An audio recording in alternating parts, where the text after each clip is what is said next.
जब कोई बच्चा सीएसएस की तैयारी शुरू करता है तो उसे किन मसाइल का सामना करना पड़ता है, वो किस तरह की उलझनों का शिकार होता है? सबसे ज़रूरी बात है वो गाइडेंस है बच्चे के, क्योंकि सीएसएस में आपके दो सब्जेक्ट है, इंग्लिश एसए और प्रेसी का। ऑलमोस्ट 92% तक बच्चे इन दोनों सब्जेक्ट्स में फेल हो जाते हैं। क्या एवरेज स्टूडेंट जो है वो सीएसएस कर सकता है? सीएसएस है वो बेसिकली वो स्टूडेंट कर सकता है जो एवरेज स्टूडेंट है। मैं एवरेज उसको कहता हूँ जिसके सेकंड डे वो, मैं एवरेज वो बच्चे कहता हूँ जिसका 60% मार्क्स हो।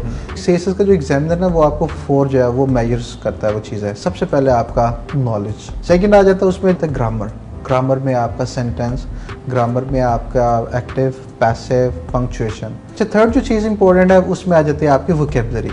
और जो फोर्थ और मोस्ट इंपॉर्टेंट चीज़ है वो है how to develop connectivity between the ideas.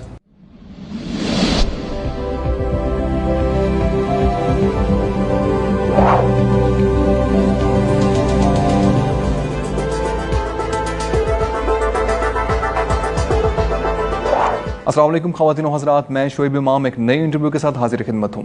दोस्तों, बात चाहे पीएमएस एग्ज़ाम की हो या फिर सीएसएस की, तलबा हमेशा कंफ्यूजन का शिकार दिखाई देते हैं।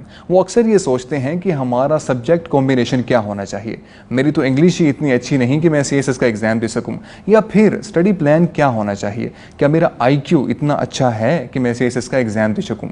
आइए इन तमाम तर सवालों के जवाब जानते हैं जाहिद अशरफ साहब से, जो पिछले 12 सालों से सीएसएस तलबा को ट्रेनिंग दे रहे हैं। आइए आपकी मुलाकात करवाते हैं जाहिद अशरफ साहब से। सर, बहुत बहुत शुक्रिया सर आपकी तशरीफ़ आवरी का, आपने टाइम निकाला हमारे लिए। सर, आप पिछले 12 सालों से सीएसएस की ट्रेनिंग दे रहे हैं, तलबा को पढ़ा रहे हैं, और इसी तरह आपकी 5 किताबें भी हैं, मार्केट में आ चुकी हैं। सर, आप क्या समझते हैं जब कोई बच्चा सीएसएस की तैयारी शुरू करता है तो उसे किन मसाइल का सामना करना पड़ता है, वो किस तरह की उलझनों का शिकार होता है? देखिए, सबसे पहले जो सबसे ज़रूरी बात है वो गाइडेंस है बच्चे के।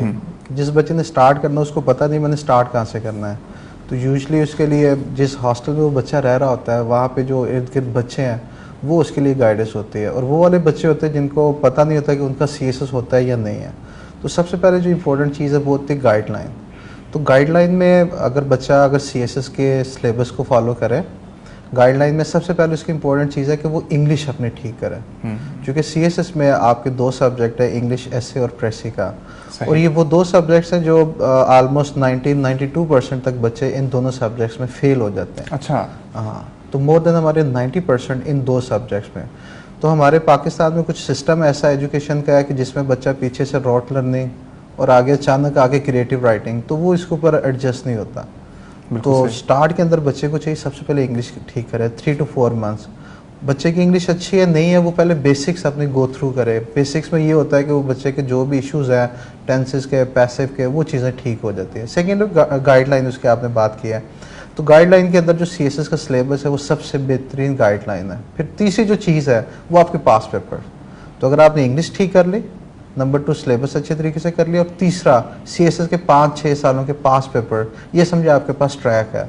कोई भी बच्चा है वो बिल्कुल उसको आइडिया नहीं है स्टार्ट करना, ये 3 स्टेप्स आप फॉलो करें तो आप इंशाल्लाह वो सीएसएस में अच्छे नतीजे जाएंगे। बिल्कुल सही। सर, सब्जेक्ट कॉम्बिनेशंस को लेके बहुत सारे लोग जो हैं वो परेशान होते हैं कि कौन सा सब्जेक्ट रखें, कौन सा ना रखें।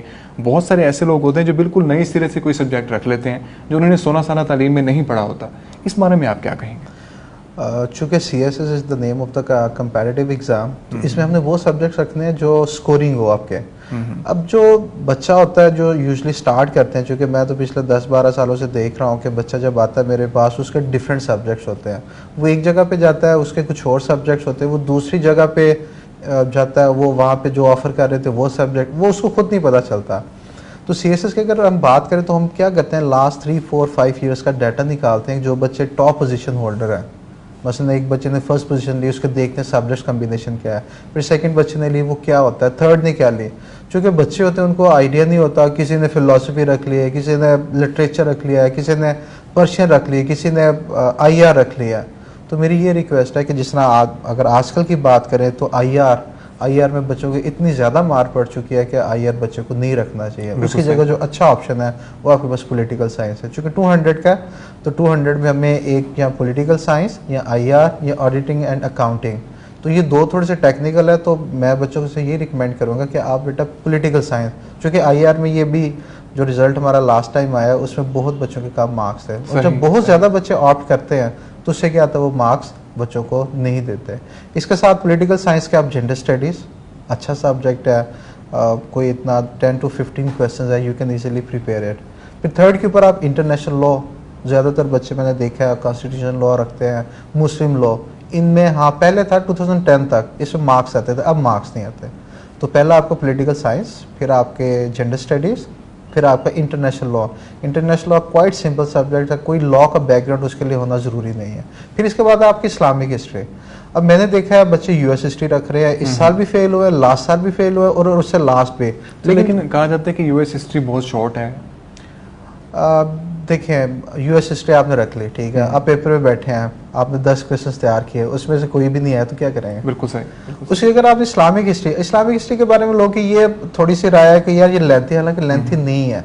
इस्लामिक हिस्ट्री 100 मार्क्स से 10 to 15 अगर आप क्वेश्चंस प्रिपेयर कर लेते हैं, उसकी बुक भी है मेरी Islamic history by Zahid Ashraf, अगर आप 15 क्वेश्चंस प्रिपेयर भी कर लेते हैं तो आपके लिए वो ऐसा नहीं है कि 800 साल पीरियड है या 600 साल पीरियड है तो 600 क्वेश्चन बनेंगे।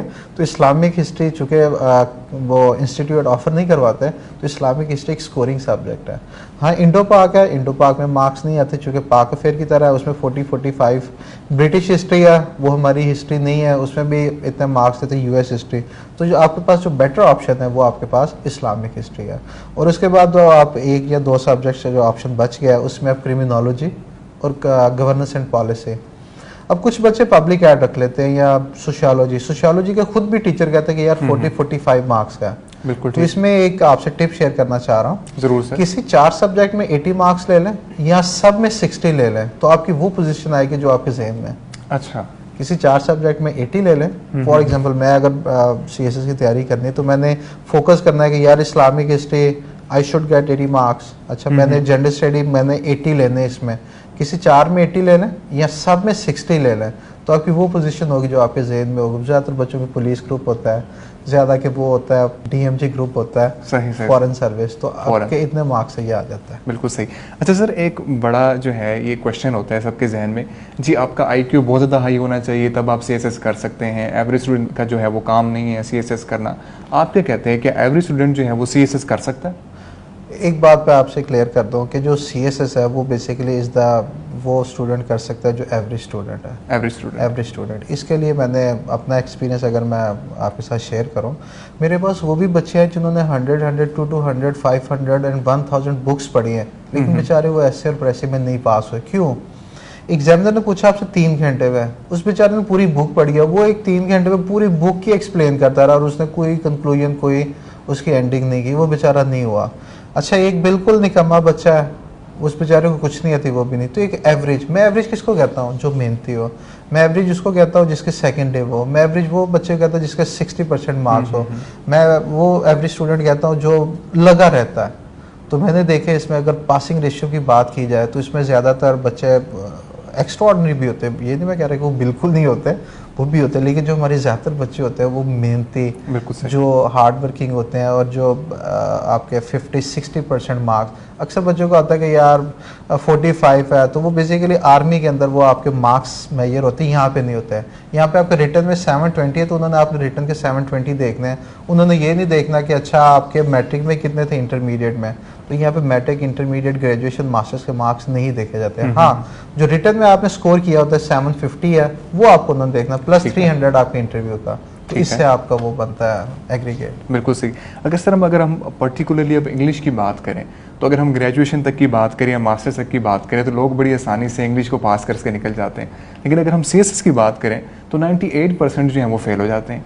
सर ये क्या मामला है? देखिए अब मैं पिछले 10-12 साल से पढ़ा रहा हूँ, यूनिवर्सिटी में भी पढ़ा रहा हूँ और सीएसएस को पढ़ा रहा हूँ। हमारी यूनिवर्सिटी में या सारी यूनिवर्सिटी में जो एचईसी की है वहाँ पे 3 कोर्स ऑफर होते हैं, उसको कहते हैं इंग्लिश 1, 2 और 3। हर किसी ने उसके कुछ डिफरेंट नेम रखे हैं। हमारी यूनिवर्सिटी में इंग्लिश 1 की English for academic purpose, second को करता है बिजनेस कम्युनिकेशन और एडवांस कम्युनिकेशन स्किल। अब यहाँ पे जो एचईसी की गाइडलाइन है वो मिनिमम फॉलो की जाती है, हम मैक्सिमम नहीं करते। अच्छा दूसरी तरफ आ जाए सीएसएस। अब सीएसएस में जो जितना भी टोटली वो सारा क्रिएटिव काम है। अच्छा हमारी 14 ईयर या 16 ईयर्स एजुकेशन में एक सिंपल कॉन्सेप्ट से आपको एग्जांपल क्लियर करता हूँ। अब आपने टेंस याद किए होंगे, फेल हाल मुतलक, फेल हाल मुजारा, हालांकि सीएसएस में ये नहीं बिल्कुल नहीं चलता। हाँ, एक बच्चे ने अगर उसको इंग्लिश टू इंग्लिश याद किया हुआ है, फॉर एग्जांपल अगर मैं सिंपल से एक एग्जांपल देता हूँ, अगर प्रेजेंट इंडेफिनिट है तो मैं बच्चे को पढ़ाता हूँ, उसको टीच करता हूँ कि यार whenever we want to give the introduction और discussion we are suppose to use present indefinite. अब उसके जहन में बैठ गया कि यार लॉन्ग एसे का इंट्रोडक्शन आ गया, मेरे पाक अफेयर का आ गया, मेरे एवरीडे साइंस का आ गया, तो वो हमेशा किसमें लिखेगा, प्रेजेंट इंडेफिनिट। और पहले उर्दू में सोचेगा यार फेल हाल मुतली, फेल हाल मुजारा। तो बेसिकली क्या है कि हमारे जो एजुकेशन के अंदर जो चीज़ें हैं वो डिफरेंट है। हमारे पहले वाली जो इंग्लिश 1, इंग्लिश 2, इंग्लिश 3, उन्होंने अपने हिसाब से देखा कि यार इसमें बच्चे में ये भी चीज़ हो, ये भी हो और ये भी हो। दूसरा जो चेकिंग क्राइटेरिया यूनिवर्सिटी है, हम बच्चों को 100% इंग्लिश के मुताबिक नहीं चेक कर रहे होते, कोई 2, 4, 10, 15, 20 गलतियों के ऊपर भी वो बच्चा फिर भी अच्छे मार्क्स ले लेता है। लेकिन सीएसएस है, सीएसएस में आपकी इंग्लिश में अगर ग्रामेटिकल एरर है तो आप फेल है। प्रेसी की बात कर लूँ, प्रेसी वाला पेपर है, आपकी 3 से ज़्यादा गलतियाँ तो आप फेल हैं। तो जब तक ये सीएसएस की इंग्लिश में आपकी बिल्कुल ग्रामेटिकल एरर 0 ना हो, उतनी देर तक आप बैठ नहीं सकते। यूनिवर्सिटीज़ में क्या होता है, हमारा आपकी 10 गलतियाँ, आपकी 15 गलतियाँ, आपकी 50, you can easily get 3.5 CGPA। तो ये हमारा मेन जो सीएसएस और इसमें फर्क है। अच्छा सर, अगर हम बात करें स्पेसिफिकली इंग्लिश एसे की, तो तैयारी किस तरह करें, किस तरह की टेक्निक्स अपनाएं कि हमारा पेपर अच्छा हो जाए? और इसके साथ साथ मैं चाह रहा था कि आप स्टडी प्लान भी बता दें बच्चों को। अच्छा, अब ऐसे की बात, अब जो मेरे पास, चूँकि सीएसएस को मैं पढ़ा रहा हूँ पिछले 12 साल से, मेरी बुक भी है इंग्लिश ऐसे के ऊपर टॉप 30 ऐसे पिछले 12 साल से मार्केट में मैं आपको उसके माशाल्लाह को 15-16 के करीब एडिशन आ भी चुके हैं। ज़बरदस्त। तो उसमें भी मैंने यही बातें लिखी हैं कि ऐसे के अंदर सबसे पहले अपने इंग्लिश इंप्रूव करें। इंग्लिश में आप क्या करें कि आप फर्स्ट मंथ अपना फिक्स कर लें कि यार फर्स्ट मंथ में मैंने अपने टेंसेस, मैंने अपने पैसिव, मैंने अपने डायरेक्ट इनडायरेक्ट, मैंने अपने पार्ट्स ऑफ स्पीच, मुझे आते हैं वेल एंड गुड, बड़ी अच्छी बात है, आपके और अच्छे हो जाएंगे। मुझे नहीं आता तो मुझे बेसिकली गलती किस चीज़ की होती है, अच्छा जी आपने फॉर्म ऑफ वर्ब ठीक नहीं यूज़ की, अच्छा गलती किस चीज़ की आई, आपने पैसिव ठीक नहीं यूज़ किया, अच्छा गलती किस चीज़ की आ रही, डायरेक्ट इनडायरेक्ट यूज़ नहीं किया, अच्छा पार्ट्स ऑफ स्पीच में अच्छा ए कहाँ पे यूज़ करना था, द कहाँ पे यूज़ करना था, ये वाली चीज़। नंबर 1 आपकी लैंग्वेज। अच्छा, अभी इसका हमें कैसे पता चलता है, सीएसएस की हर साल एक रिपोर्ट आती है, एग्जामिनर की रिपोर्ट। वो एग्जामिनर ने पूरे जितने भी पेपर्स चेक किए होते हैं इंग्लिश के, इस्लामियात के, वो एक रिपोर्ट देता है। हर रिपोर्ट में अभी लेटेस्ट जो 2018 तक आई है, 16 की आई थी, 18 की आई है, तो उसमें भी वो एक ही बात बार बार करता है कि स्टूडेंट की लैंग्वेज लैंग्वेज लैंग्वेज लिंग्विस्टिक, आपकी ग्रामर में क्या, आपका सेंटेंस स्ट्रक्चर ही नहीं ठीक। तो मेरे पास जो 90% बच्चे आते हैं और इससे भी ज़्यादा, उन वो कहते हैं मुझे पहले दिन आता है, अच्छा इंग्लिश आती है, हाँ जी आती है, कितनी ज़्यादा या थोड़ी थोड़ी, तो इंग्लिश में ज़्यादा थोड़ी नहीं होती। इंग्लिश में ये होता है कि आपको वो चीज़ आती है, ठीक है, अगर नहीं आती तो उसको पढ़ ले, तो थोड़ी ज़्यादा उसमें कोई कॉन्सेप्ट नहीं होता। अच्छा, दूसरा जो है हमारी गाइडलाइन का इशू है। हम बेसिकली गाइडलाइन वहाँ से लेते हैं, जिस तरह यूजली बच्चे हॉस्टल में रहते हैं तो वहाँ पे जो बेचारा सीएसएस जो 3 दफ़ा फेल हो जाता है वो हमारा मेंटोर होता है। अच्छा, तो बच्चों से ये रिक्वेस्ट है कि वो एक सब्जेक्ट स्पेशलिस्ट से ले, वो ना सिर्फ इंग्लिश बल्कि बाकी सब्जेक्ट भी। देखिए मुझे अगर आप किसी सीएसपी से भी लेंगे गाइडिंग, मुझे इशू नहीं है, वो बेचारे 1 साल करता, अल्लाह ताला ने उसको इज्जत दी होती, बड़ी अच्छी बात है, हमें भी उसको इज्जत करते हैं। लेकिन शायद वो दूसरे साल दे तो शायद वो इंग्लिश का पेपर भी ना पास करे। एक टीचर, उसके पास एक बैकग्राउंड होता है 10-20 ईयर्स, उसके पास एक नॉलेज होता है, उसके पास एक चीज़ें होती है, उसके पास स्टूडेंट के कॉमन इश्यूज होते हैं। तो ज़्यादातर मैंने बच्चों को देखा है कि वो चेकिंग के लिए उस जगह पे पहुंचते जिस बंदे के ठीक ऐसे तो पास किया होता है, लेकिन उस बेचारे का बैकग्राउंड इंग्लिश का नहीं होता, ओवरऑल कॉन्सेप्ट देख लेता है। तो बच्चों से ये रिक्वेस्ट है कि अगर आपने करना है तो किसी अपने सब्जेक्ट इंग्लिश का, तो उसका इंग्लिश का जो सब्जेक्ट स्पेशलिस्ट है उसके पास है। पाक अफेयर है तो आप उसके सब्जेक्ट स्पेशलिस्ट के पास है। अच्छा, जेंडर स्टडीज़ है तो उसका आप, कुछ सब्जेक्ट इस्लामियत है जनरली आप खुद तैयार कर सकते हैं, क्रिमिनोलॉजी है तो वो आप खुद तैयार कर सकते हैं। अच्छा, पहली चीज़ होगी आपकी ग्रामर की और ये वाली चीज़ है। सेकंड होगी आपकी गाइडलाइन। अब जो थर्ड इंपॉर्टेंट चीज़ आ जाती है वो आ जाती है आपकी प्रैक्टिस।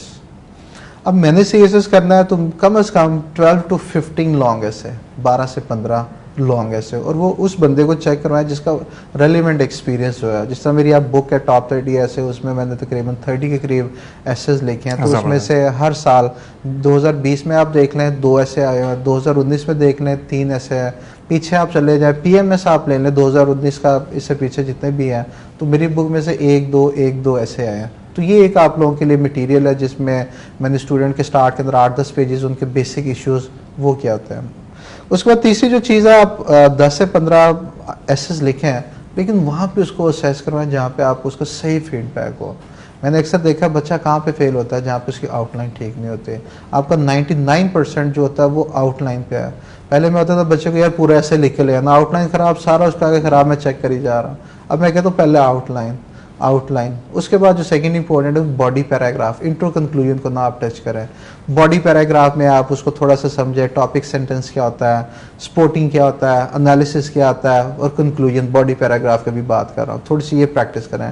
फिर आप इंट्रो की करें। इंट्रो में आप स्टार्टर अंडरस्टैंड करें, आप थीसिस स्टेटमेंट अंडरस्टैंड करें, आप उसके अंदर कोई डाटा वो पुट करें। फिर उसके बाद कंक्लूजन, इसके बाद फिर आपका जो है वो एक ऐसे जो है वो आपका तैयार होता है। बिल्कुल सही। सर अगर थोड़ी सी स्टडी प्लान पे भी बात कर लें, किस तरह का होना चाहिए स्टडी प्लान? मैं जो प्रेफर करता हूँ बच्चे को, वो 8 घंटे से 10 घंटे काफ़ी होता है। उसमें 3 से 4 घंटे इंग्लिश को दें, 3-1 घंटे अपने ऑप्शनल या कंपलसरी सब्जेक्ट्स को दें, और बाकी जो 3 घंटे है वो दूसरा ऑप्शनल या आपका कंपलसरी। तो 3 से 4 घंटे इंग्लिश का। फॉर एग्जांपल 3 से 4 घंटे में क्या हो जाएगा, 1 घंटे में वो पेरो वर्ड्स, ईडियम्स गो थ्रू कर लेगा। 1 घंटे में वो कई बार टीचर के पास पढ़ रहा है, आ जा रहा है, वो कर लेगा। 2-1 घंटे उसको क्या करना चाहिए, डेली लिखना चाहिए। अच्छा, मज़े की बात, हमारी जो 70% बच्चे हैं वो बेचारे जब पेपर में जाते हैं तो पहले दिन पेपर में वो लिखते हैं फर्स्ट टाइम। तो बच्चों से ये भी रिक्वेस्ट है 70% बच्चों से कि यार आप लोग अपना फ्यूचर दाव के ऊपर आपका लगा, आपके घर वाले आपके सारे पीछे देख रहे होते हैं। तो आप लोगों से रिक्वेस्ट है, जो 70% हमारी जो आवाम है CSS की, PMS की, वो फर्स्ट टाइम जाके वो CSS या वहाँ पे पहली दफ़ा लिख के देखते हैं कि यार मेरी राइटिंग कैसी है। तो इसमें मतलब लिख के जो है वो प्रैक्टिस करें। हाँ, मेरी ये कि कम से कम CSS PMS पेपर स्टार्ट होने से 3 to 4 मंथ्स डेली 2 घंटे, और कम से कम आप 12 से 15 लॉन्ग ऐसे, 15 लॉन्ग ऐसे एक ऐसा मटेरियल है वो आपका, बाकी फॉर एग्जांपल आपका मीडिया नहीं आया, सोशल मीडिया आ गया। अच्छा, आपका डेमोक्रेसी नहीं आया, आपके फ्यूचर आ गया। आपका CPAC के ऊपर नहीं आया, आपको रीजनल बेनिफिट्स आ गया। आपके पॉवर्टी पे नहीं आया, उसके रूट कॉज पे आ गया, पॉवर्टी एलिवेशन पे आ गया। तो 15 ऐसे में इतना मटेरियल होता है कि अनसीन भी है तो you can easily tackle it. बिल्कुल ठीक। सर इसी तरह अगर इंग्लिश प्रेसिव पे भी बात कर लें आप, तो वो भी 100 नंबर का होता है। हाँ जी। अच्छा, बच्चों का ये होता है, बड़ी यहाँ पे अहम बात है, कुछ बच्चे जो ऐसे में फेल हो जाते हैं वो अगले साल ऐसे पे फोकस करते हैं और प्रेसी में फेल हो जाते हैं। जो प्रेसी में फेल होते हैं वो बेचारे अगले साल प्रेसी में फोकस करते हैं और ऐसे में फेल हो जाते हैं। तो यहाँ पे मैं बच्चों को, मेरी एडवाइस है कि यार दोनों पे इक्वल। फॉर एग्जांपल आपका ऐसे का पेपर पास हो गया तो अगले साल ये नहीं कि आपने ऐसे के पेपर पे फोकस नहीं करना है, ऐसे और प्रेसी के ऊपर आपने दोनों इक्वल करना है। फॉर एग्जांपल मैं फर्स्ट अटैम्प्ट है मेरे, तो कम से कम प्रेसी जो है, प्रेसी में ये है कि आप मेरा यूट्यूब चैनल है जाहिद अशरफ के नाम से, सही। तो वहाँ पे मेरा लेक्चर भी है how to start CSS PMS, और दूसरा जो इम्पोर्टेंट है how to develop your vocabulary. तो जो भी बच्चा जो कहता है मेरी बेसिक्स ठीक हो गया 1 मंथ, उसके बाद मेरा जो दूसरा कोर्स में जो बच्चे को ऑनलाइन भी मैं पढ़ाता हूँ और यहाँ पे लाहौर में भी मेरी क्लासेस होती हैं, तो दूसरा जो मेरा स्टेप होता है how to develop expression and vocabulary. अच्छा, एक्सप्रेशन एंड वोकेबलरी क्या होता है? एक बच्चा लिख रहा है यूनिवर्सिटी लेवल का या ग्रेजुएशन लेवल का, अब उसने आना CSS की तरफ। अब चूंकि CSS में वो मैट्रिक इंटरमीडिएट वाला आपका नहीं चलेगा। हाँ, दूसरा यहाँ पे अक्सर बच्चे पूछते हैं कि सर वोकेबलरी हाई फाई होनी चाहिए या सिंपल। मेरी रिक्वेस्ट है जिस तरह डॉन के अंदर एक सिंपल सी वोकेबलरी यूज होती है। सिंपल क्या है, मसलन एक वर्ड है आपका एमेलिरेट आ गया, आपके एक वर्ड बिरेफ्ट है, एक वर्ड आपका आगे बोल्स्टर है, एक आपका वर्ड, मसलन ये 3-4 वर्ड अगर आप ऐसे में यूज़ करें तो आपकी एक अच्छा पैसेज कंसिडर होगा। ये तो हो गया आपके हाउ टू डेवलप वोकेबलरी, मैंने वो सारी टेक्निक बताई है। CSS का जो एग्जामिनर है वो आपको 4 जो है इसमें 4 जो है वो मेजर्स करता है वो चीज़ है। सबसे पहले आपका नॉलेज, मसलन उसने पूछा था आपसे ऐसे ग्लोबल वार्मिंग, तो आप वहाँ पे पॉवर्टी लिखा है, सबसे पहले नॉलेज। सेकंड आ जाता है उसमें जो CSS का एग्जामिनर मेजर करता है वो आपका आ जाता है ग्रामर। ग्रामर में आपका सेंटेंस, ग्रामर में आपका एक्टिव, पैसिव, पंक्चुएशन। अच्छा, थर्ड जो चीज़ इंपॉर्टेंट है उसमें आ जाती है आपकी वोकेबलरी। वोकेबलरी से मुराद है थोड़े से अच्छे वर्ड्स, वो वाले वर्ड जिसका उर्दू से इंग्लिश में नहीं बल्कि आपने इंग्लिश टू इंग्लिश है, वो मैंने आपको बताया भी है कि वो यूट्यूब पे आप देख लेंगे, मेरा जाहिद अशरफ के नाम से यूट्यूब का चैनल है, हाउ टू डेवलप वोकेबलरी।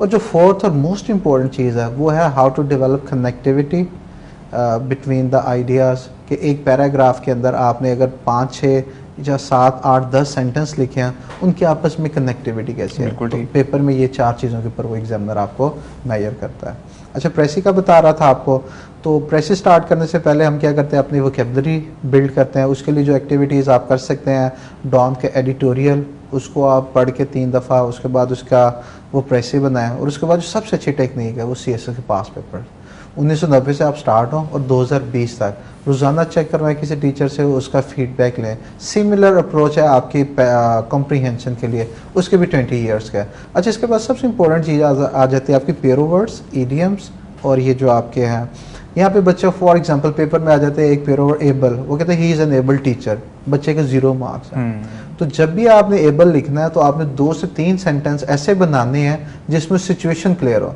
मतलब नहीं उसका देना कि able means he is capable, नहीं। आपने कहना है कि एबल है तो उसके अपने 2 से 3 एक ऐसा सेंटेंस के अंदर सिचुएशन क्रिएट करनी है। ये same technique proverbs, same technique आपकी ईडियम्स, और सेम टेक्निक आपकी पेरो वर्ड्स में। एक ये टिप्स है। दूसरी टिप थे आपके पेपर में आती करेक्शन, करेक्ट एनी 5। बच्चा क्या करता है 8 लिख देता है, करने 5 होते हैं, वो कितने कर दिए उसने 8।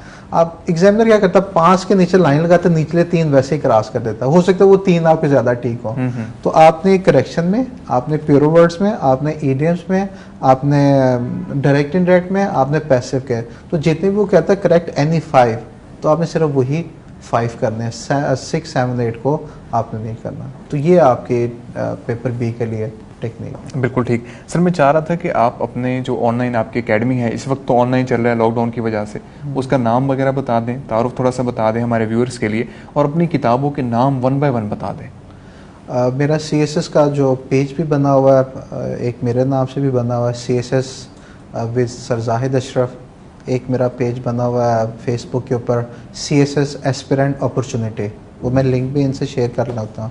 दूसरा मैं मॉर्निंग के अंदर पढ़ाता हूँ पटियाला हाउस और लॉरेंस रोड के ऊपर। Patiala house governor house Lahore में इसके साथ है, और लॉरेंस रोड भी जेल रोड के ऊपर है। मॉर्निंग मेरी वहाँ पे क्लासेस होती हैं, इवनिंग में मेरी अकबर चौक पे होती हैं, वहाँ पे मैं CSS को पढ़ाता हूँ। ऑनलाइन क्लासेस भी होती हैं दिन में, मंडे टू फ्राइडे, और वीकेंड वाली है जो बच्चे जॉब्स वगैरह करते हैं, मैं नंबर भी इनको दे देता हूँ। प्लस मेरी बुक्स हैं कुछ जो मार्केट में पिछले 10-12 साल से हर बच्चे के पास है। एक तो मेरी सबसे जो फेमस बुक है वो टॉप 30 ऐसे है, किसी भी बच्चे के पास आप देखेंगे तो टॉप 30 ऐसे। एक मेरी इंग्लिश प्रेसी की थी, वो भी 2010 में आई थी, 2009 के अंदर मेरी टॉप 30 ऐसे। अभी मैंने रिसेंट लिखी है टेक्निक्स फॉर इंग्लिश प्रेसी। और इसके अलावा मेरी जो बुक्स हैं वो इस्लामिक हिस्ट्री एंड कल्चर के ऊपर है, इस्लामियत के ऊपर है, और बिज़नेस कम्युनिकेशन स्किल। यूट्यूब का मेरा चैनल है, अगर आप यूट्यूब पे लिखें जाहिद अशरफ तो वहाँ पे CSS के जितने भी आपके टॉपिक है तो वहाँ पे है। तो जो बच्चे पढ़ना चाह रहे हैं वो मोबाइल नंबर मैंने इनको दे दिया शोएब को, तो इससे रब्ता करें। इसके अलावा इसके अलावा मेरी वेबसाइट भी है zahidashraf.com, तो वहाँ पे भी मेरा मटीरियल ज़रूर सर। कोई आखिर में कोई पैगाम देना चाहते हैं स्टूडेंट्स को? मैं जी CSS को डिफ़ाइन करूँगा 2 अल्फाज में कि CSS is the exam of management and planning. 2 लफ्ज़ हैं, मैनेजमेंट एंड प्लानिंग। अब प्लान में आपने करना है कि यार 4 to 5 मंथ्स काफ़ी है आपके लिए। अच्छा, उसके बाद मैनेजमेंट इसको कैसे करना है कि एक दिन के अंदर मैंने उसको 8 घंटे, फॉर एग्जांपल इस्लाम में आता है, मैंने एक कॉन्सेप्ट करना था 3 घंटे, वो मेरा 10 मिनट में हो गया, वेल एंड गुड। अच्छा, इस्लामियत के लिए जितने भी ऑप्शनल सब्जेक्ट्स हैं आप उसके लिए 10 दिन रखें। इंग्लिश 4 to 5 मंथ्स साथ चलाएं, और हर ऑप्शनल सब्जेक्ट जो 100 मार्क्स है 10 डेज आप करें, तो आप ही आराम से 3 से 4 महीने में ये होगा, 1 से 2 महीने में उसको रिवाइज करें, और लास्ट मंथ में उसके दोबारा जो उसको सेकेंड या थर्ड उसके रिवीजन करें। सर बहुत बहुत शुक्रिया सर आपकी तशरीफ़ आवरी का, आपने टाइम निकाला हमारे लिए। मैं उम्मीद करता हूँ हमारे नाजरीन CSS के बारे में एक बहुत अच्छी इन्फॉर्मेशन ले चुके होंगे। इंटरव्यू देखने का बहुत बहुत शुक्रिया।